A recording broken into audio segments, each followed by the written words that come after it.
Oui, bonjour tout le monde et bienvenue dans cette nouvelle formation express. Donc aujourd'hui, nous sommes sur les présentations percutantes avec Frédéric Lefebvre. Donc je vous rappelle le principe, hein, il s'agit d'un avant-goût, hein, d'une mise en bouche d'une formation plus complète, bien sûr.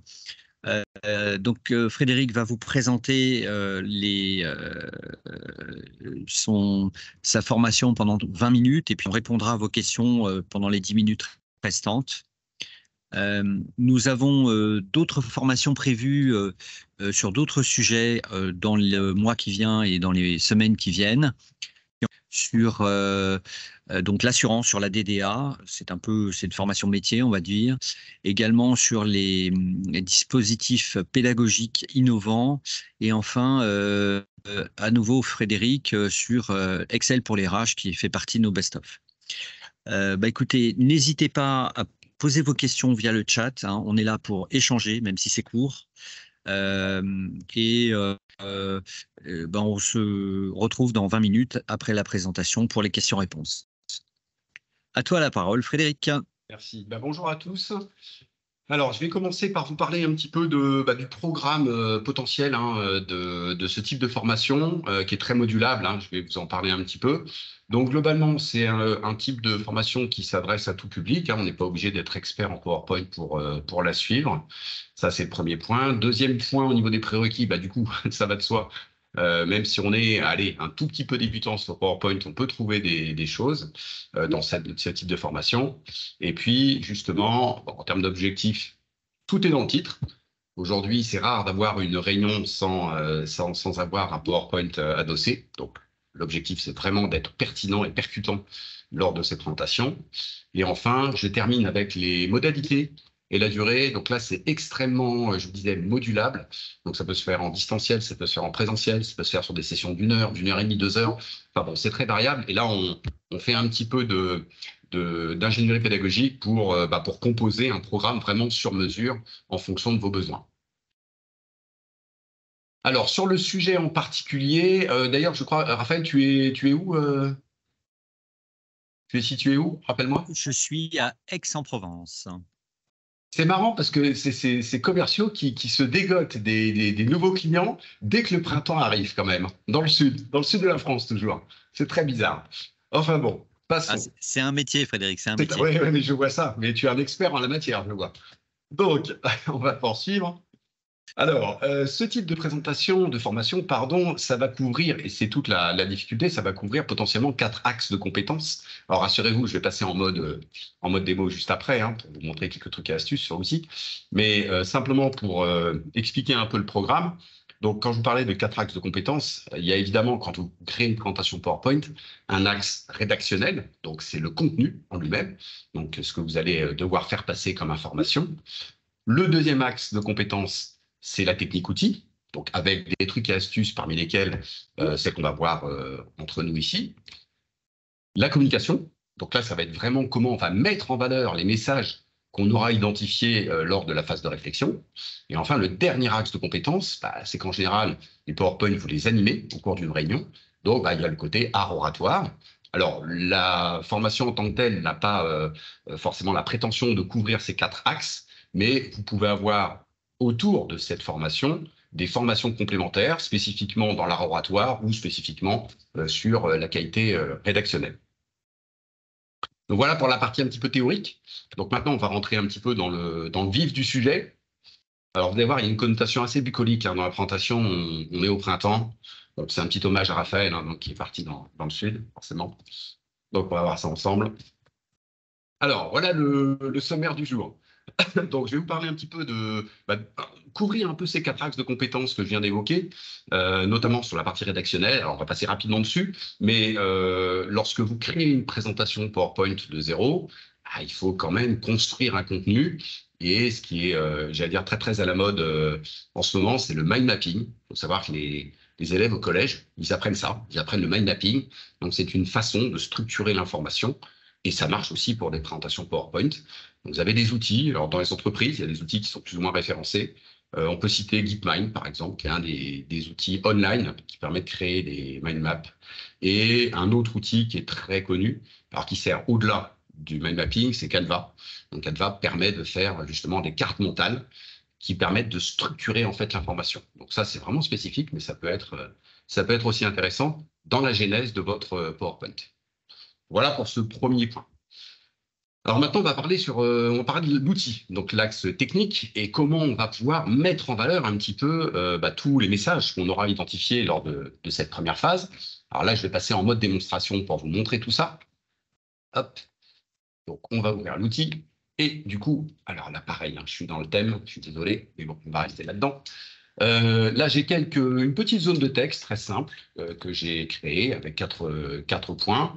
J'aurais pu en mettre plus, ça pourrait être plus ou moins important. Et l'idée, c'est d'essayer de faire en sorte que ce contenu soit un petit peu plus percutant. On ne va pas rester sur des listes à puces comme ça, un petit peu austères. L'objectif étant de transformer ça en quelque chose de plus impactant, mais sans perdre non plus trop de temps. Vous savez que c'est assez chronophage, la création des présentations PowerPoint. Donc, c'est aussi un des objectifs quand on parle de présentation percutante, c'est de passer le minimum de temps sur la production du support. Et là, en l'occurrence, il y a un outil très très simple qui vous permet de faire ça. C'est ce qu'on appelle le Smart Art. Alors, le Smart Art, ce sont des schémas prédéfinis. Et là, on va l'utiliser dans un cadre particulier puisqu'on va transformer une liste à puces en Smart Art. Alors, cette fonction-là, vous la trouvez dans l'onglet Accueil. Donc, je sélectionne la zone de texte et au niveau du groupe d'outils paragraphe, ici, vous avez en bas à droite cette petite icône un peu verte, convertir en Smart Art. Donc, vous avez un certain nombre de schémas qui sont proposés. Vous voyez que simplement en passant la souris, j'ai déjà une transformation de la liste à puces. Alors, l'astuce va un tout petit peu plus loin, c'est-à-dire que si je vais dans les autres graphiques Smart Art, sachant qu'ici, ce sont vraiment une petite palette de tous les Smart Art, on a des Smart Art qui sont classés par catégorie. Et là, en l'occurrence, en fonction de la nature du schéma que vous allez devoir créer, il faut se placer dans la bonne catégorie. On est plutôt sur un listing dans ce cas précis, donc je vais prendre une liste. Là, vous avez toutes les listes de Smart Art. Il y a des processus, il y a des cycles, il y a des hiérarchies. Donc, pour ceux qui voudraient construire un organigramme, par exemple, sachez que vous avez un trombinoscope. Donc, vous allez avoir notamment la partie hiérarchique, mais en plus, vous allez pouvoir y ajouter des images. Alors, moi, plus modestement, je vais prendre la première liste et vous allez comprendre pourquoi. Celle-ci, alors qui n'est pas forcément la plus adaptée, mais en l'occurrence, maintenant que j'ai converti cet objet en Smart Art, vous avez ici deux onglets contextuels, conception de Smart Art et mise en forme, qui sont associés à cet objet. Et parmi les outils, on retrouve ici un listing dans lequel on a toutes les listes possibles. Donc c'est ça l'avantage d'être passé par une catégorie d'abord, c'est que si la liste en tant que telle ne vous convient pas, une fois convertie, là, vous avez des propositions rapides sur d'autres listes, donc la plus adaptée. Alors celles pour lesquelles vous voyez apparaître cette espèce de petite montagne avec un soleil, ce sont des Smart Art qui sont illustrables. Vous voyez, si je clique sur l'icône, on nous propose d'aller chercher, alors je vais prendre des icônes par exemple, voilà, alors je crois que c'est des fleurs, on va mettre fleurs, voilà, toc, et puis je vais mettre un petit bouquet inséré. Voilà, et ainsi de suite. Donc vous pouvez comme ça composer, donc c'est très simple, pour manipuler cet objet Smart Art, tout se trouve dans les 2 ou 3 onglets disponibles, le troisième n'apparaissant que si vous avez un Smart Art illustrable. Donc voilà, donc ça c'est l'intérêt. Et puis d'un point de vue animation, ce qui est très pratique également, c'est que vous pouvez l'animer bloc par bloc, ce qui peut avoir du sens pour justement poursuivre l'animation. Alors je ne développe pas plus que ça, mais voilà, c'est un exemple de ce que l'on peut faire avec PowerPoint, donc cet aspect conversion. Je vous montre un autre exemple très simple. On reste dans le thème pour le moment. Donc là, j'ai inséré, alors par précaution, j'ai inséré 4 images et je les ai insérées comme ça de façon un peu brute. Et on va faire la même chose avec les images. C'est-à-dire que là, je pars de l'illustration et je veux organiser tout ça.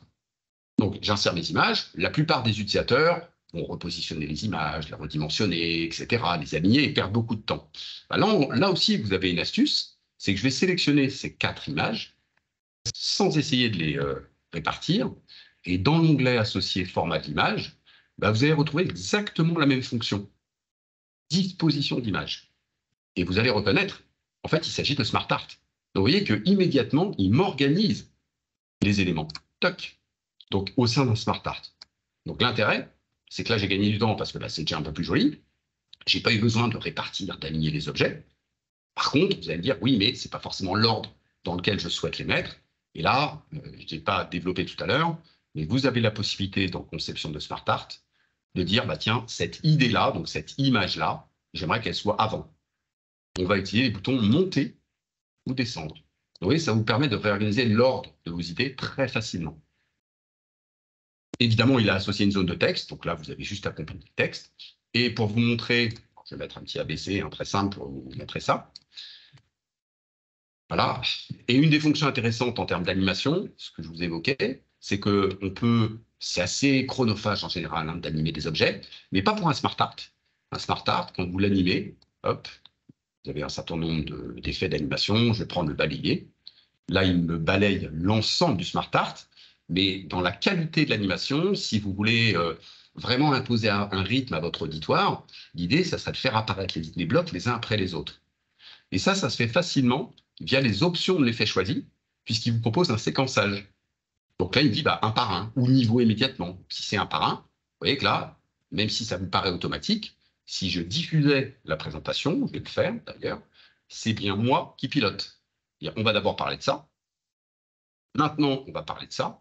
Et donc là, l'idée étant vraiment de capter l'attention de l'auditoire, de garder son attention tout au long de la slide. Donc, on ne fait pas de l'animation pour l'animation, il faut que ce soit de l'animation à valeur ajoutée. Et donc, dans la partie art oratoire, vous voyez, on va chercher un peu l'autre axe de compétences, on a aussi cette possibilité. Voilà, donc la conversion de Smart Art, soit à partir d'une zone de texte, soit à partir d'images. Alors, je le préciserai, mais la plupart des outils que je vous présente aujourd'hui, ce sont des outils qui sont valables dans toutes les versions de Office. Vous savez qu'il y a pas mal de versions, donc l'entreprise, on peut avoir des versions différentes.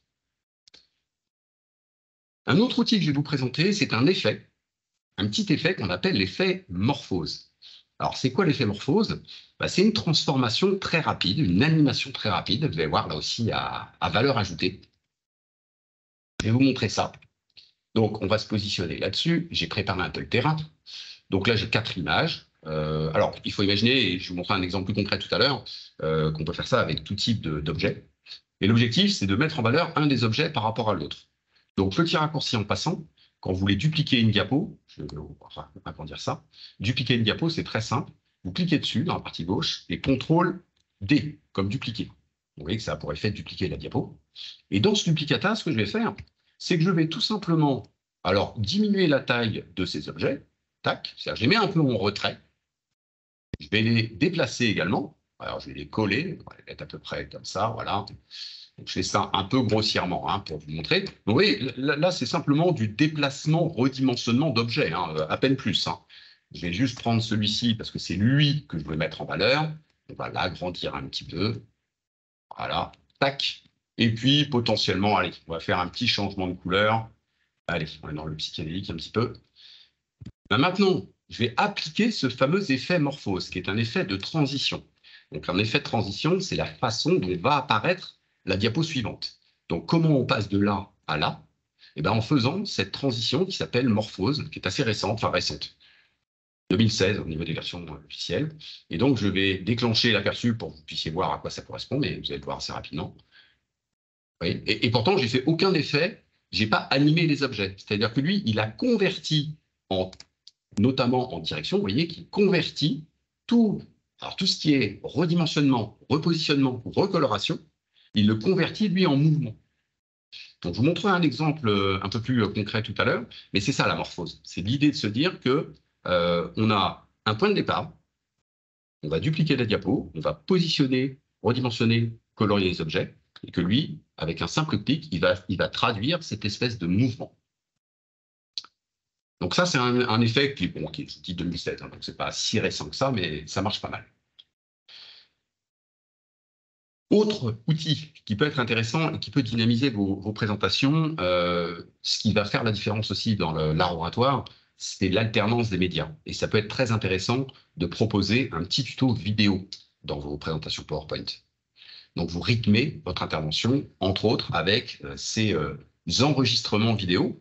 Donc là, par exemple, je pourrais récupérer, on va faire un petit tuto sur Google. Enfin voilà, je vais afficher, hop, Google, et j'ai envie d'enregistrer, c'est une nouvelle vidéo ici, je prends une nouvelle diapo, tac, vide.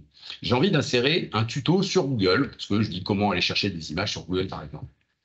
Dans l'insertion, vous avez donc quantité de possibilités, mais vous avez des médias. Et parmi les médias, vous avez l'enregistrement de l'écran. Alors, je ne parle pas d'une vidéo que vous insérez depuis YouTube ou autre. Là, c'est vraiment que vous avez enregistré votre écran.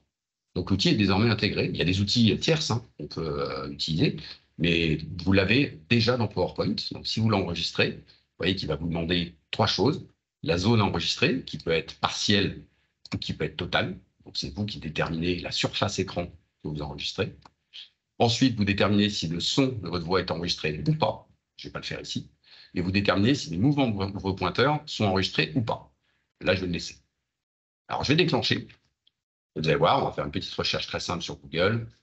Voilà, on va chercher PowerPoint, par exemple. Donc là, il est en train d'enregistrer. Alors, je n'ai pas mis ma voix. Donc, je vais me laisser... Donc, le raccourci clavier, c'est Windows Shift Q. Il vous le rappelle au début de chaque vidéo. Et vous voyez que là, en quelques secondes, je me retrouve avec la vidéo, exactement la vidéo de ce que je viens d'enregistrer. Donc ça peut être intéressant, notamment pour les gens qui doivent faire des tutos sur l'intranet ou des choses comme ça. Plutôt que de vous coller comme ça 5, 6, 10 diapos avec des flèches dans tous les sens pour dire cliquez ici, ça peut être beaucoup plus pertinent d'enregistrer un petit tuto rapidement dans PowerPoint et puis de le poster sur un SharePoint ou sur un espace de stockage commun pour que les gens puissent y accéder. Donc ça, c'est intéressant parce que je vous dis, ça vous évite d'aller télécharger un outil tierce, parce qu'il y en a beaucoup, hein, évidemment, de tutos, enfin de logiciels qui font de la capture comme ça. Alors ensuite, je termine avec cette vidéo. Donc la vidéo, évidemment, hein, on est d'accord que ce sont des outils qui sont assez lourds. Donc en termes de diffusion, on ne va pas envoyer ça par mail. Hein. Ça sera de la diffusion, notamment via des SharePoint. Autre élément intéressant, alors ça c'est assez nouveau, si vous utilisez la suite Office 365, vous avez toute une galaxie d'outils. Alors il y a Word, il y a Excel, il y a PowerPoint bien sûr, mais vous avez des outils comme Planner, vous avez des outils comme Stream, vous avez il y en a un paquet. Et en particulier, vous avez un outil qui permet de créer des formulaires, des quiz. Et ça a été intégré très récemment. Alors là, pour le coup, je fais une petite précision, mais on est vraiment sur des versions plutôt Office 365, dernière version. Dans l'onglet Insertion, vous avez dû voir apparaître, pour ceux qui ont cette version, la notion de Forms. Alors Forms, vous avez peut-être entendu parler de Google Forms, qui permet de créer des questionnaires. Là, en l'occurrence, c'est la même chose sur les versions Microsoft. Donc, je vais le faire ici sur cette diapo-là. Alors, je l'avais fait, mais je vais le refaire. Sélectionner. Donc, évidemment, ça suppose connaître l'outil Forms sur sa plateforme Office 365. Donc, je vous ai épargné ça, mais pour ceux qui connaissent leur portail Office 365, vous avez accès à toute cette batterie d'outils, notamment Forms. Et donc, dans l'interface de Forms, on va créer les quiz. Donc là, j'en ai créé un petit rapidement. Et vous voyez qu'il apparaît parmi les formulaires proposés. Donc, je vais l'insérer. Tac. Donc là, il est en train, évidemment, de se connecter avec mon compte Office 365. Et vous voyez que là, j'ai l'interface de mon questionnaire, je peux le démarrer. Et donc, je peux carrément répondre véritablement aux questions. Pardon, je vais aller un peu moins vite. Donc voilà, j'ai la première question. Là, toc, etc. Un test ici. Je vais répondre. Allez, 10 octets. Et à la fin, hop, je vais envoyer mon questionnaire. Donc ça peut être intéressant parce que si vous l'envoyez à des personnes par mail, en fait, chacun va l'ouvrir, chacun va répondre au questionnaire, et vous, côté Forms, votre Forms, vous allez pouvoir collecter l'ensemble des réponses dans votre environnement 365 et le partager, avoir des statistiques. Donc ça, c'est relativement récent, l'insertion du Forms. Vous l'avez peut-être d'ailleurs découvert aussi dans Teams, parce qu'on peut aussi faire ça dans Teams. C'est la même chose, c'est la même plateforme, et ça prouve un petit peu toute la synergie entre les applications de Office 365. D'ailleurs, Frédéric, je vais envoyer un lien Forms auquel je vous invite de répondre. C'est un lien de questionnaire de satisfaction. Je vous le mets tout de suite dans le chat et je vous rappelle, n'hésitez pas à poser vos questions dans le chat, on les reprendra à la fin. Excusez-moi, je te laisse la parole. Non, mais la qualité de la transition, c'est énorme. Bravo. Alors, je continue avec un autre outil. Tac, celui-ci. Alors, j'ai déjà vous montré comment il fonctionne avant de montrer ce qui se cache derrière. Si je diffuse cette slide, donc vous avez un rapport des ventes, et je dois faire un zoom sur ce projet il est évident que là, à moins de prendre une loupe, vous allez avoir du mal à lire ce qui est écrit dans cette partie-là de grand projet tableau de suivi. En fait, je vais cliquer dessus. Vous voyez, ça va faire cette espèce d'effet zoom qui me permet de voir le détail en question. Et là, je vais aller plus loin. Dire maintenant que j'ai ça, je vais vous présenter la timeline. Donc, je vais cliquer sur la timeline et de nouveau, il va zoomer. Et derrière, on va faire, hop, la découverte. Alors, les timelines, c'est un grand classique, hein, également des PowerPoint pour vous présenter un planning. Donc, vous voyez, là, le passage de cette diapo à celui-ci, c'est un effet morphose, pour le coup. Alors, après, en revanche, c'est un effet simple de transition qui s'appelle pousser, qui permet de donner l'illusion qu'on est en train vraiment de se déplacer sur un axe chronologique. Et là, on est vraiment dans la communication. Je reprends mes 4 axes de compétences, mais là, quand vous présentez une information, elle est répartie sur plusieurs diapos, mais on n'a presque pas l'impression tellement c'est fluide. Vous voyez? Et c'est beaucoup plus pertinent. Alors, je vais vous montrer quand même ce qui se cache derrière cet outil, et vous allez voir que c'est extrêmement simple. Cet outil-là, je vais le supprimer. Donc, j'ai supprimé le zoom. Alors, j'utilise le terme zoom parce que c'est vraiment le nom de la fonction. Mais on va le faire de façon très simple. L'objectif, vous voyez que la diapo en elle-même, elle est juste après. D'accord? Et je me dis, j'aimerais avoir cet effet quand même de zoom. C'est un simple glisser-déposer, bêtement. Donc, vous mettez dans la diapo qui doit accueillir ce, pardon, ce zoom. Je vais attraper la diapo en question ici. Je la glisse. Hop. Je la redimensionne éventuellement. Voilà, on va la positionner là. Tac. Mais c'est fini. Ça y est. On l'a, notre zoom. Donc, vous voyez que là, si je déclenche de nouveau mon diaporama, on voit bien qu'un lien a été créé. C'est un lien graphique, puisqu'il reprend l'interface finalement de la diapo. Et simplement avec un clic, hop, ça provoque cet effet zoom. Et ça, franchement, en matière de communication, ça dynamise la présentation. Vous voyez, plutôt que d'être sur quelque chose de très linéaire, première diapo, deuxième diapo, troisième diapo, là, on a une navigation un peu plus moderne, un peu plus web, finalement, qui peut être intéressante. Alors, vous avez bien compris que le principe a été appliqué sur la timeline, c'est le même principe. Donc là, j'ai un double zoom, finalement. Donc, si vous voyez l'envers du décor, c'est que ici, j'ai glissé, déposé la diapo qui était ici, à cet endroit. Alors, ça se paramètre. Il y a quelques petits paramètres au niveau du zoom. Vous avez ici, dès lors qu'il est sélectionné, un onglet contextuel zoom associé. Et on peut jouer notamment sur le côté cosmétique, donc mettre des effets, faire une petite bordure, etc., etc. On peut même modifier l'image. C'est-à-dire que vous pourriez aussi partir d'une image et dans la transition, l'image disparaît au profit de la diapo qui va s'afficher. Donc ça, c'est un outil, vous voyez, qui est pertinent, qui est simple à mettre en place. Alors par contre, il faut le scénariser. Il faut là encore qu'il y ait du sens dans la navigation. Mais sincèrement, c'est un outil très facile. Alors, comme j'ai un petit peu de temps, je vais vous en présenter un autre. Alors là encore, pour le coup, qui est très récent. C'est ce qu'on appelle Cameo. Alors Cameo, vous avez tous vu des tutos sur YouTube où dans la présentation, il y a la pastille de l'intervenant, donc il y a sa caméra, sa webcam, qui permet de le filmer donc pendant qu'il décrit le processus, le tuto, etc. Et ça, maintenant, PowerPoint l'a injecté également, c'est-à-dire que vous allez pouvoir injecter votre webcam dans une diapositive. Une ou plusieurs, parce que l'objectif, c'est évidemment de la répercuter ensuite sur les autres. Alors ça se situe dans l'onglet Insertion. Ça s'appelle Cameo. Bon, pour les gens qui ont une version peut-être trop ancienne, ne le cherchez pas. Là encore, ça fait pas partie des dernières versions. Et là, c'est très simple. Alors, je ne vais pas pouvoir faire fonctionner. Ouais, parce que là, on est sur Teams, donc vous voyez, je ne peux pas le faire fonctionner parce que ma caméra est déjà mobilisée par l'application Teams. Donc ça, il faudra la tester off. Mais en l'occurrence, ici, vous aurez l'emplacement de votre caméra. C'est-à-dire qu'il va vous filmer, vous. Et vous allez pouvoir déplacer l'élément. Donc sur cette diapo-là, je vais le mettre ici. On va dire que ici, je vais déplacer, je vais la mettre un petit peu en bas. Et puis, comme là encore, il y a forcément un onglet contextuel associé, on va pouvoir changer le format. Tac. On peut le rediminuer, on peut déplacer. Voilà. D'accord. Là, si je fais, alors sur un, on va tester la morphose là-dessus. Ouais, là, ça ne va pas trop marcher parce que j'ai des timelines. Mais en tout cas, vous voyez, là, si je pouvais le faire, je pourrais activer la vidéo. Et mieux, si j'avais partagé ma présentation PowerPoint, non pas via Teams, mais via PowerPoint Live, je ne rentre pas dans le détail, mais on peut faire ça. Mais en fait, pendant que je vous présenterai le PowerPoint, j'aurai l'incrustation de ma caméra, sans que ce soit via Teams. Donc, c'est une autre possibilité. Donc, il y a deux usages. Le premier usage, c'est celui que je vous expliquais, c'est d'insérer son image pendant un tuto. Donc, vous allez faire votre presse PowerPoint, vous l'enregistrez comme si c'était un tuto à ensuite partager. Et puis, cette deuxième utilisation, c'est vraiment en live, directement, vous allez avoir votre caméra qui sera incrustée dans le PowerPoint.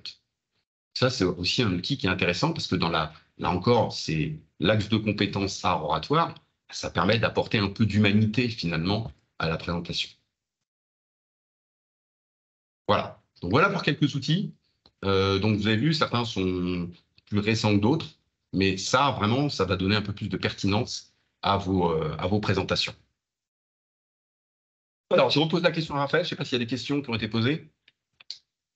Oui, oui, il y a des questions.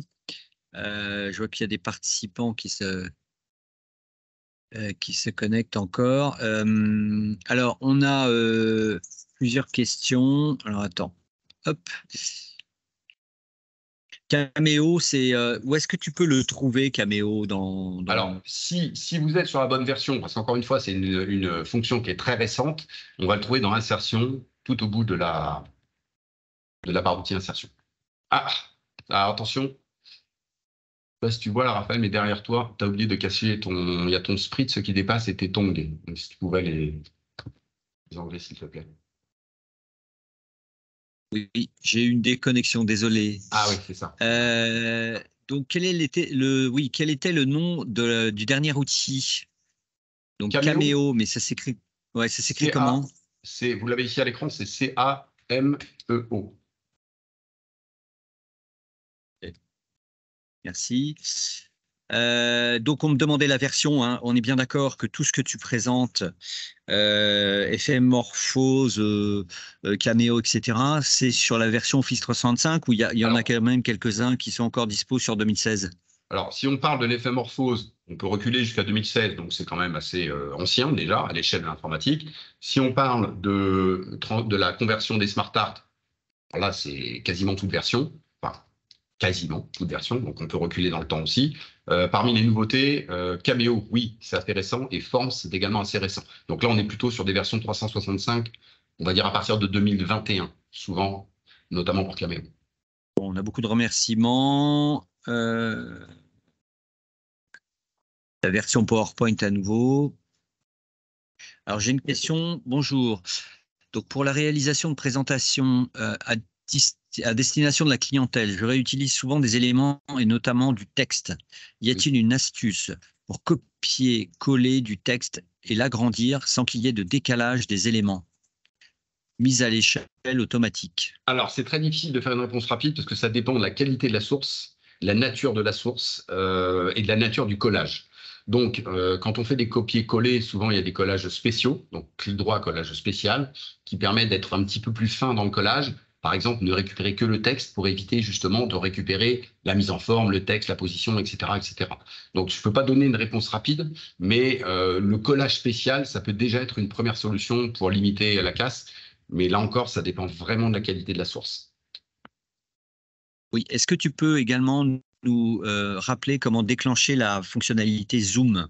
Alors, donc le zoom, par exemple ici, si je voulais faire un zoom vers cette diapo-là, donc je suis sur la diapo dans laquelle je vais intégrer le zoom, et par un simple glisser-déposer, je vais attraper cette diapo 27 et la glisser sur la diapo. Tac. Donc lui, il convertit ça automatiquement. Donc maintenant, si je déclenche le diaporama, donc j'ai bien ce lien hypertexte, en fait, c'est un lien hypertexte, mais graphique. Et si je clique dessus, ça déclenche le zoom. Écoute, c'est les seules questions que j'avais. Donc, merci beaucoup pour votre participation. Encore une fois, on vous attend nombreux pour les prochaines formations express. Le replay va vous être adressé d'ici, je dirais, 2 à 3 jours. Et on compte sur vous pour mettre des likes sur YouTube. Également, inviter vos collègues, confrères, proches, amis aux prochaines formations express. Je vous rappelle, on a Excel pour les RH, à nouveau animé par Frédéric, qui est un best-of, qui est vraiment très, très intéressant pour vous. Je me permets également de vous signaler que le CPF, toutes ces formations sont éligibles au CPF. J'entends que ce soit Excel ou PowerPoint, mais aussi d'autres, on fait des langues. Pourquoi je vous en parle? Parce que vous savez qu'il y a un reste à charge qui va probablement arriver. J'utilise le terme probablement parce que c'est pas certain. Mais si ça se fait, ça pourrait se faire d'ici mai ou juin. Donc moi, je vous invite, vous, RH, responsable formation ou salarié, à communiquer sur le CPF parce que c'est le moment de le prendre si vous avez un projet. Il n'est pas impossible qu'il y ait jusqu'à 30% selon les profils de reste à charge pour vos salariés. Ou si vous êtes salarié, réfléchissez maintenant parce que prenez date, parce qu'il est fort probable que d'ici juin, vous ayez un reste à charge selon votre situation, hein, c'est-à-dire votre niveau de diplôme ou autre, que vous ayez jusqu'à 30% de prise en charge, c'est-à-dire une formation de 1 000 € ou de 800 € là, sur PowerPoint, eh ben, vous risquez de payer jusqu'à 300 € de votre poche. Ça serait dommage. Alors qu'aujourd'hui, c'est tout pris en charge et voilà. Donc je voulais vous donner cette information qui nous paraît importante. Donc Proformation, hein, je vous rappelle, peut vous accompagner sur des formations bureautiques, mais aussi linguistiques, mais aussi soft skills. Et puis, écoutez, j'ai envoyé le questionnaire. Vous avez le QR code là également à l'écran. Moi, je vous l'ai envoyé dans le chat. Et encore une fois, merci beaucoup. Et j'espère à une prochaine fois pour de prochaines formations express. Oui, si tu peux me permettre une petite dédicace, je voudrais faire une petite dédicace à Inès qui vient d'avoir son permis de conduire. Voilà. Bravo Inès et merci. Bravo, voilà, bravo Inès. Et merci Frédéric pour ton intervention toujours aussi amusante et passionnante parce que même moi j'apprends encore des choses et écoute, je trouve ça génial. C'était un bon client. Merci. C'était un bon client. C'est clair. Allez. Écoute, bonnes vacances. Merci, au revoir. À bientôt, au revoir à tous. Au revoir.